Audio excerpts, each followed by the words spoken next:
In this second podcast, Bill Palleck emphasizes again the need for employees who want to grow on the job to take calculated risks. He then suggests that a culture of risk-taking must be supported by a supervisor who has excellent skills in communication. You know, again, I talked earlier about making mistakes. One of the things I would tell every employee when I did the perspectives talk was the whole concept of taking risks. And I'm not going to say it's 100% this way with management and employees, but I'd say I want you to take risks. I want you to make mistakes. I want you to learn from your mistakes. As long as it's not blatantly illegal, flies in the face of just general common sense, or morally corrupt, make a mistake, we'll back you. The only thing we'll ask is that you don't make the same mistake twice, but learn from your mistakes.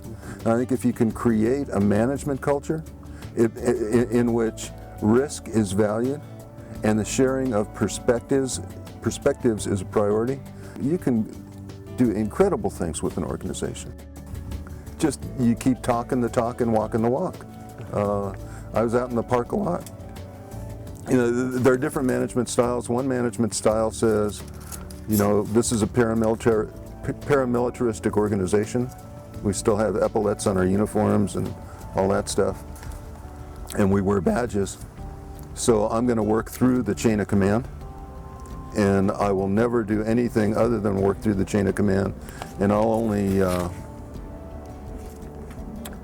only deal with my division chiefs, my immediate reports, and have them deal with the people below them.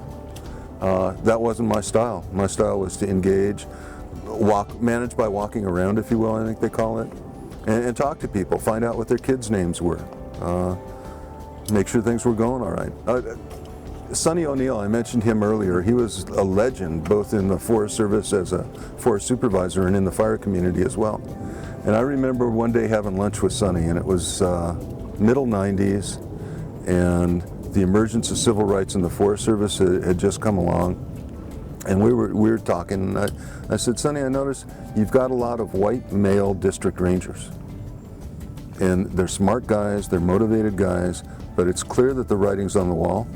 And their opportunities for advancement to jobs like yours are not as readily available and won't be as readily available in their career as they were for you.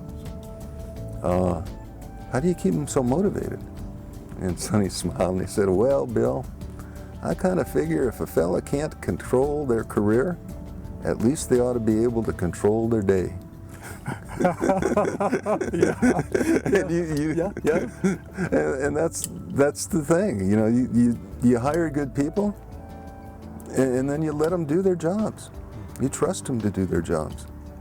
If they mess up, you talk about it and ask them not to do it again. I don't know that I can say anything specific to NPS fire culture as opposed to just fire culture in general. I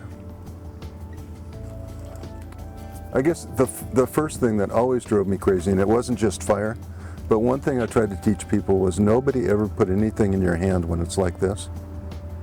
Your hand has to be out in a genuine expression of friendship and respect. And small people who thought they could get things through competing for it rather than collaborating to achieve it always turned me off. And they arose in every work culture and in every agency. The thing that drove me the most nuts about the fire culture is its affinity for acronyms and the fact that they kept changing the words, and as an English major, words are important to me. You can't keep changing the words to describe the same thing. It's like the definition of insanity, trying the same thing, expecting different results. And I know for a fact that the term let burn was used because I drew the first let burn map for Sequoia, and it said let burn on it. In '88, we denied that wording exists. And since then, for the past 20 years, we've been goofing around with the language, trying to find the right 3 words for a complicated topic that's difficult for the public to digest. And changing the words isn't going to achieve that. I was good at talking. Good at talking? I had the gift, and I think it's not just a gift, but it can be a curse, of being able to articulate my thoughts and ideas in ways that people could understand, regardless of cultural differences, educational differences. I could link with my audience, if you will, both on an interpersonal basis and on a large group basis. And I say that was both a blessing and a curse, because I didn't always have the best idea. And it took me a while to figure out that just because you can express yourself better than someone else can, doesn't mean that that other person doesn't have a better idea than you do. And if you can listen carefully and tease out those positive points, you can, again, together, create a much better idea than what you yourself may be able to articulate so well. I know very few shy people who are good managers. I'm stretching to try to think of one, because you know, at the end of the day, the only thing a manager deals with is people and money.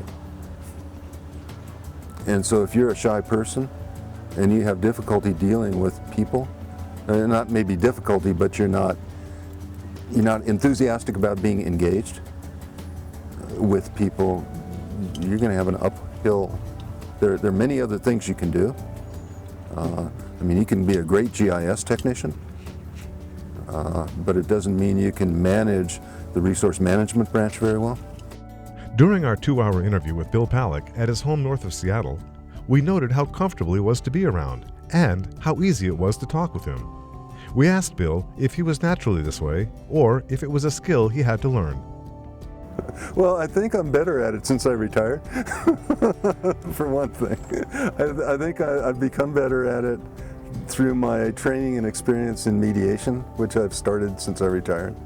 But I do think one of the best pieces of advice I ever got was from a guy named Walt Dabney, who retired from the Park Service. He was in the Moab office as superintendent, and now he runs the Texas Parks program.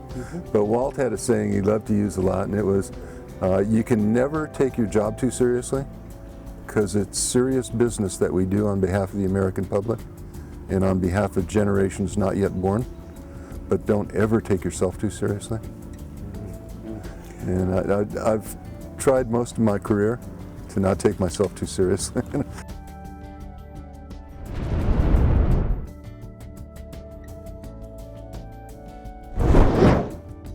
Some people seem to have it, and some people don't. The gift for talking.